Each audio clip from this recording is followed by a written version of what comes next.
Mauritius ദ്വീപിലെ മഴക്കാടുകളിൽ ജീവിച്ചിരുന്ന dodo എന്ന പക്ഷിയെ നിങ്ങൾക്ക് എല്ലാവർക്കും അറിയാമായിരിക്കും.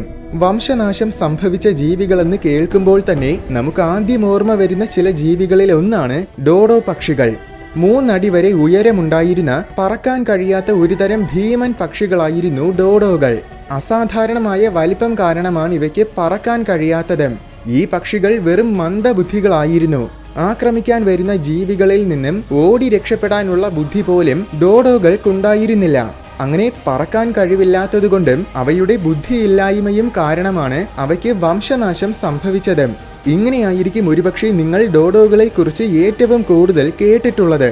പക്ഷേ ശരിക്കും ഡോഡോകളുടെ വംശനാശത്തിന്റെ പ്രധാന കാരണം അവയുടെ ബുദ്ധിയില്ലായ്മയാണെന്ന് പറയുന്നത് ഒട്ടും തന്നെ ശരിയല്ല. എന്തെന്നാൽ ഡോഡോകളുടെ തിരോധാനത്തിനു പിന്നിൽ യഥാർത്ഥത്തിൽ വളരെ സങ്കീർണമായ കാരണങ്ങളുണ്ട്. അപ്പോൾ ശരിക്കും എങ്ങനെയാണ് ഡോഡോകൾക്ക് വംശനാശം സംഭവിച്ചത്? ഇത്രയും അപൂർവമായ ഒരു പക്ഷിവർഗം എങ്ങനെ രൂപം കൊണ്ടു? മൗറീഷ്യസ് പോലെ ഒറ്റപ്പെട്ട ഒരു ദ്വീപിൽ ഇവ എങ്ങനെ അകപ്പെട്ടു? ഡോഡോകളുടെ യഥാർത്ഥ ചരിത്രം എന്താണെന്നും അവയ്ക്ക് എങ്ങനെയാണ് വംശനാശം സംഭവിച്ചതെന്നും നമുക്ക് നോക്കാം.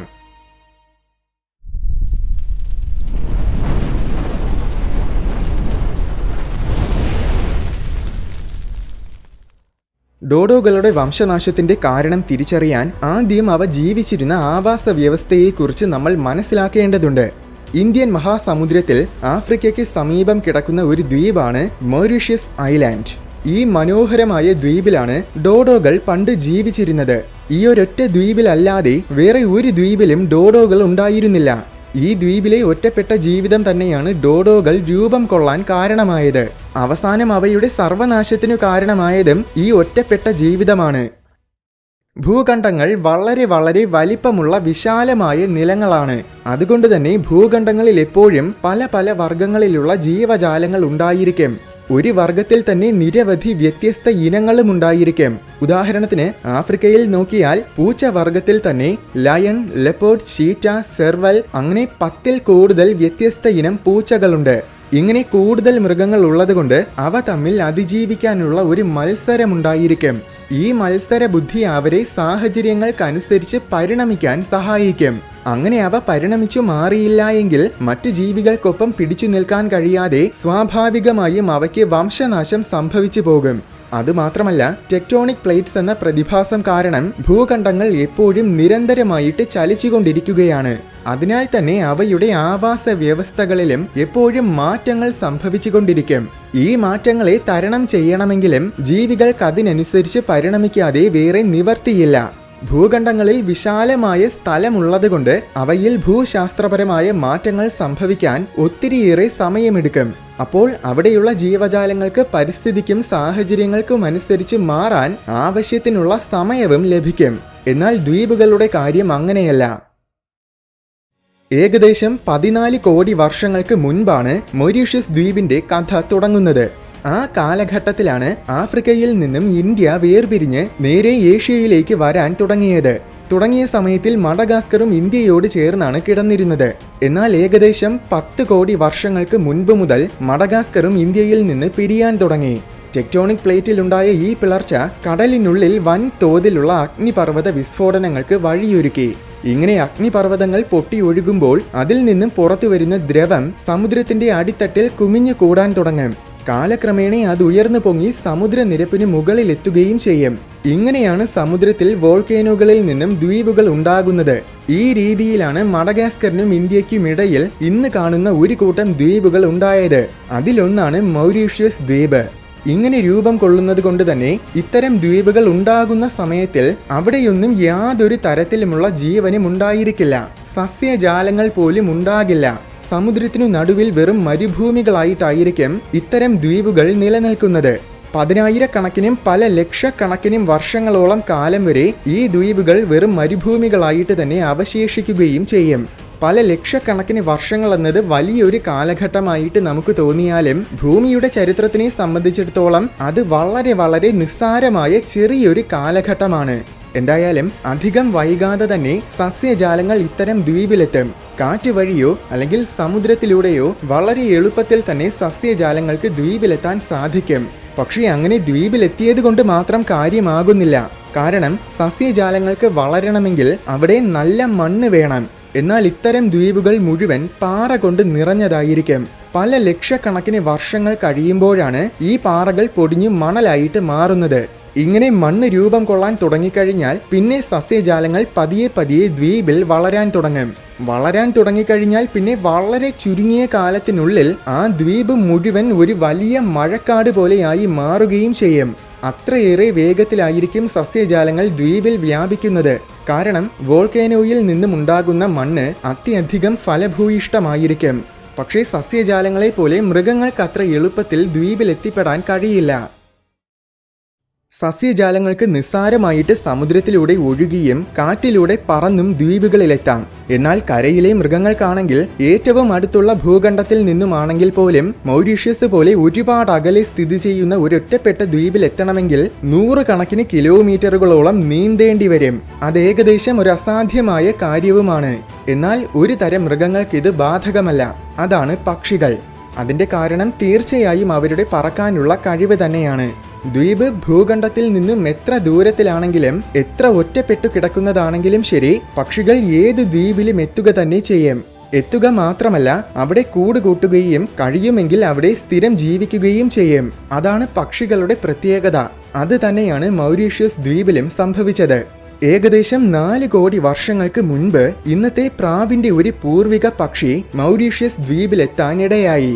ഇവിടെ എത്തിയ പ്രാവ് കണ്ടത് മുഴുവൻ ആഹാര പദാർത്ഥങ്ങൾ കൊണ്ട് നിറഞ്ഞിരിക്കുന്നതും എന്നാൽ ഒരൊറ്റ ഇര പിടിക്കുന്ന ജീവി പോലും ഇല്ലാത്തതുമായ ഒരു സ്ഥലമാണ്. ചുരുക്കി പറഞ്ഞാൽ സ്വർഗതുല്യമായ ഒരു ലോകം. അപ്പോൾ പിന്നെ സ്വാഭാവികമായും ഈ പക്ഷികൾ പുറത്തു പോകാതെ അവിടെ തന്നെ ജീവിക്കാൻ തുടങ്ങി.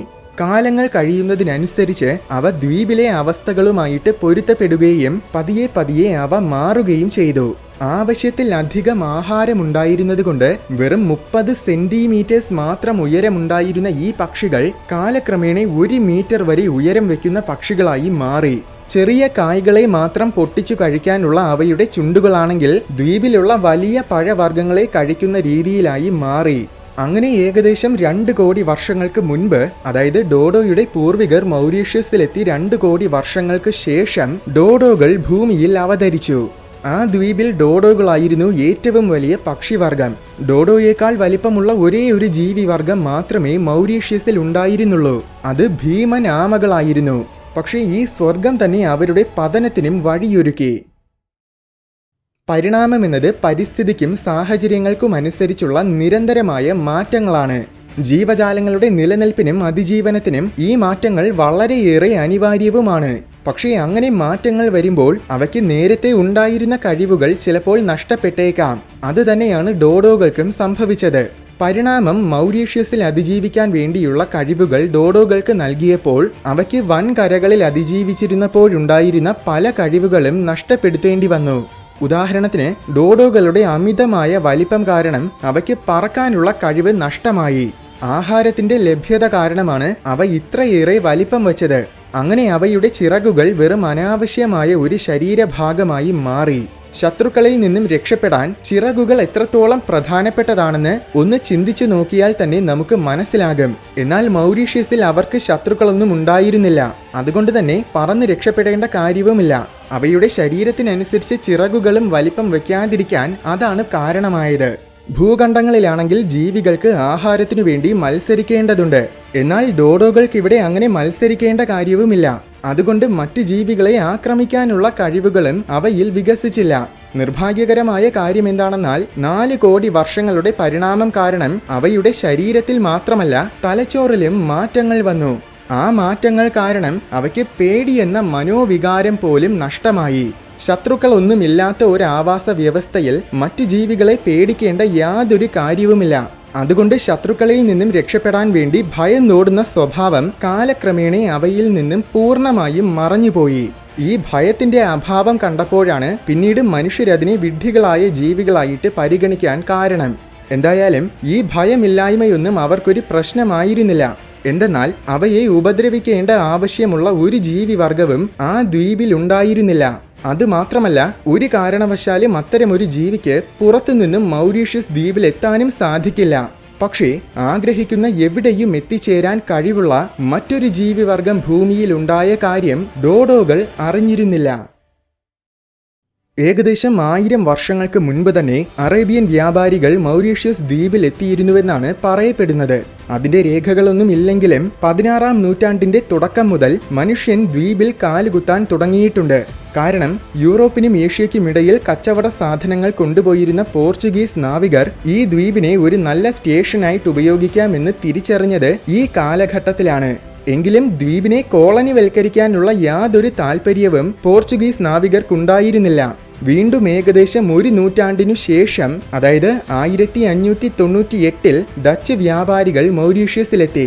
1638 ആയപ്പോൾ അവർ ദ്വീപിനെ കോളനിവൽക്കരിക്കാനും തുടങ്ങി.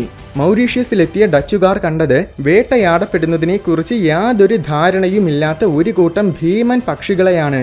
അതിന്റെ അടുത്ത് ചെന്ന് അതിനെ തല്ലിക്കൊല്ലാൻ നോക്കിയാൽ പോലും അത് പേടിച്ചോടി രക്ഷപ്പെടാൻ ശ്രമിക്കില്ല. വേട്ടയാടാൻ അത്രയും എളുപ്പമായതുകൊണ്ട് തന്നെ ഡച്ചുകാർ അവയെ നിരന്തരം വേട്ടയാടിക്കൊണ്ടിരുന്നു. എന്നാൽ ഡോഡോകളുടെ വംശനാശത്തിനു പ്രധാന കാരണം മനുഷ്യൻ വേട്ടയാടിയതുകൊണ്ടല്ല. അതിന്റെ യഥാർത്ഥ കാരണം മനുഷ്യരുടെ കൂടെ കൊണ്ടുവന്ന മൃഗങ്ങളാണ്. അതായത് നായകൾ, പൂച്ചകൾ, കുരങ്ങുകൾ, പന്നികൾ, അങ്ങനെ പലതരം മൃഗങ്ങളെയും ഡച്ചുകാർ ദ്വീപിലേക്ക് കൊണ്ടുവന്നു. പണ്ട് ഡോഡോകളുടെ പൂർവികർ മൗറീഷ്യസിലെത്തിയപ്പോൾ അവരേത് രീതിയിലാണോ ഈ ദ്വീപിനെ കണ്ടത്, അതേപോലെയാണ് ഡച്ചുകാർ കൊണ്ടുവന്ന മൃഗങ്ങളും ഈ ദ്വീപിനെ കണ്ടത്. അതായത് എതിരാളികളും ശത്രുക്കളുമൊന്നും ഇല്ലാത്തതും എന്നാൽ ആഹാരത്തിന് യാതൊരു കുറവുമില്ലാത്തതുമായ ഒരു ലോകം. നിർഭാഗ്യവശാൽ ഈ ജീവികളുടെ ആഹാരം പഴവർഗ്ഗങ്ങൾ മാത്രമായിരുന്നില്ല, മറിച്ച് ഡോഡോകളും കൂടെ ആയിരുന്നു. വളരെ കുറച്ചു മനുഷ്യർ മാത്രമാണ് ആദ്യം മൗറീഷ്യസിൽ താമസം തുടങ്ങിയത്. എന്നാൽ മനുഷ്യർ കൊണ്ടുവന്ന മൃഗങ്ങളാകട്ടെ ആഹാരത്തിന്റെ അസാമാന്യമായ ലഭ്യത കാരണം വളരെ വേഗം പെറ്റുപെരുകുകയും ദ്വീപിൽ സർവനാശം വിതയ്ക്കുകയും ചെയ്തു. അതിനു പുറമെയാണ് ദ്വീപിലെ വനമൊക്കെ മനുഷ്യർ വെട്ടി നശിപ്പിക്കുകയും കൂടെ ചെയ്തത്. അതും കൂടെ ആയപ്പോൾ ഡോഡോകളുടെ വംശനാശം തുടങ്ങി. 1638 ഡച്ചുകാർ ആദ്യമായിട്ട് മൗറീഷ്യസിൽ കോളനി സ്ഥാപിച്ചത്. ഡോഡോകളെ ആ ദ്വീപിൽ അവസാനമായിട്ട് കണ്ടത് 1662. അതായത് മനുഷ്യൻ കാലുകുത്തി 30 വർഷങ്ങൾക്കുള്ളിൽ തന്നെ അവയെ വംശനാശത്തിന്റെ വക്കിലെത്തിച്ചു. അവസാനമായിട്ട് കണ്ടത് 1662 17-ാം നൂറ്റാണ്ടിന്റെ അവസാനം മുതൽ 18-ാം നൂറ്റാണ്ടിന്റെ തുടക്കം വരെയുള്ള കാലഘട്ടത്തിനിടയിലായിരിക്കും ഇവയ്ക്ക് പൂർണ്ണമായും വംശനാശം സംഭവിച്ചതെന്നാണ് നിഗമനം. എന്തുകൊണ്ട് നിഗമനം മാത്രമായി എന്ന് ചോദിച്ചാൽ, ആ കാലത്തിൽ ഡോഡോകളുടെ വംശനാശത്തിനെ കുറിച്ച് ആരും തന്നെ ഗൗരവമായിട്ട് പരിഗണിച്ചിരുന്നില്ല. എന്തായാലും 4 കോടി വർഷങ്ങളായിട്ട് ഇവിടെ ജീവിച്ചിരുന്ന ഡോഡോ പക്ഷികളെ വെറും 1 നൂറ്റാണ്ടിനുള്ളിൽ തന്നെ മനുഷ്യൻ പൂർണ്ണമായും നശിപ്പിച്ചു കളഞ്ഞു. ഇതിലുള്ള തമാശ എന്താണെന്നാൽ 18-ാം നൂറ്റാണ്ടിന്റെ പകുതി ആയപ്പോഴേക്കും അവിടെ ഉണ്ടായിരുന്ന മനുഷ്യർക്കും ദ്വീപ് വിടേണ്ടി വന്നു. കാരണം അവർ പണ്ട് കൊണ്ടുവന്ന ലോങ് ടെയിൽഡ് മെക്കാക്സ് എന്ന ഒരുതരം കുരങ്ങ് വർഗം ആ ദ്വീപിൽ അനിയന്ത്രിതമായ അളവിൽ പെറ്റുപെരുകുകയും മനുഷ്യരുടെ കൃഷിയിടങ്ങളും താമസ സ്ഥലങ്ങളുമൊക്കെ നശിപ്പിക്കുകയും ചെയ്യാൻ തുടങ്ങി. ചുരുക്കി പറഞ്ഞാൽ യഥാർത്ഥത്തിൽ മനുഷ്യനും ആ ദ്വീപിൽ ഒരവസരത്തിൽ വംശനാശം സംഭവിക്കുകയാണ് ചെയ്തത്. അതും മനുഷ്യൻ കൊണ്ടുവന്ന മൃഗങ്ങൾ കാരണം തന്നെ. അപ്പോൾ മനുഷ്യരെ പോലെ ക്രൂരതയുടെ മാസ്റ്റേഴ്സിന് പോലും അവിടെ അതിജീവിക്കാൻ സാധിച്ചില്ലെങ്കിൽ പിന്നെ ഡോഡോയെ പോലെ ഒരു പാവം ജീവിക്ക് അവിടെ വംശനാശം സംഭവിച്ചതിൽ അതിശയിക്കേണ്ട യാതൊരു കാര്യവുമില്ല. അതുകൊണ്ട് തന്നെ മന്ദബുദ്ധികളായതുകൊണ്ടാണ് ഡോഡോകൾക്ക് വംശനാശം സംഭവിച്ചതെന്ന് പറയുന്നതും തീർത്തും തെറ്റായ ഒരു കാര്യമാണ്. യഥാർത്ഥത്തിൽ മൗറീഷ്യസിൽ വംശനാശം സംഭവിച്ചത് ഡോഡോകൾക്ക് മാത്രമല്ല. Broad billed parrots, Mauritius grey parakeet, Newton's parakeet, Mauritius cobs fowl, Mauritius night heron, Mascarene coot, red rail, Mauritius blue pigeon, Mauritius turtle dove, Mauritius wood pigeon, Mauritius duck, Mauritius sheld geese, അങ്ങനെ Mauritius ദ്വീപിലുണ്ടായിരുന്ന നിരവധി പക്ഷികൾക്കാണ് ഒരേ സമയം വംശനാശം സംഭവിച്ചത്. ഈ പക്ഷികളുടെ എല്ലാം വംശനാശത്തിന്റെ കാരണം ഒന്ന് തന്നെയാണ്. ഇങ്ങനെയാണ് ഡോഡോകൾ ഭൂമിയിൽ നിന്നും അപ്രത്യക്ഷമായത്.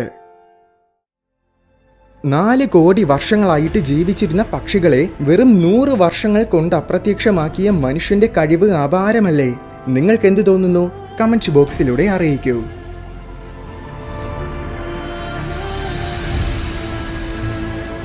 വീഡിയോ ഇഷ്ടമായെങ്കിൽ ലൈക്ക് ചെയ്യണമെന്നും ഇതുപോലെ കൗതുകവും വിജ്ഞാനവും നിറഞ്ഞ കൂടുതൽ വീഡിയോസ് കാണാനായിട്ട് ഈ ചാനൽ മറക്കാതെ സബ്സ്ക്രൈബ് ചെയ്യണമെന്നും ഓർമ്മിപ്പിക്കുന്നു.